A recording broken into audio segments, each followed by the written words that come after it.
বর্তমানে বাংলা টেলিভিশনের দুই প্রধান চ্যানেলে একের পর এক নতুন ধারাবাহিক আসছে। রেষারেষি এমন হচ্ছে যে নতুন ধারাবাহিক টিকে থাকা অনেকটাই মুশকিল হচ্ছে। এই এক মাসে আগে আরম্ভ হয়েছিল স্টার জলসার নতুন মেগা শুধু তোমারই জন্য।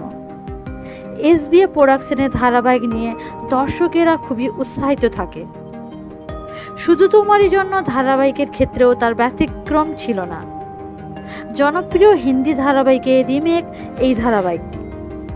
আশা ছিল বেশ ভালো টিআরপি দেবে, তবে এমনটা কিছু হয়নি। সন্ধ্যে 5:30টায় কম টিআরপি দিয়ে যাত্রা করেছিল শুধু তোমারই জন্য। হয়তো আস্তে আস্তে করে টিআরপিও বাড়ত, কিন্তু সম্প্রতি স্টার জলসা জানিয়ে দিল এই ধারাবাহিকের সম্প্রচারের নতুন সময়।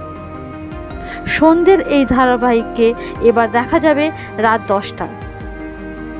মাত্র এক মাসের মধ্যে এমন বিরাট পরিবর্তন, খুবই খারাপ খবর এই ধারাবাহিকের জন্য।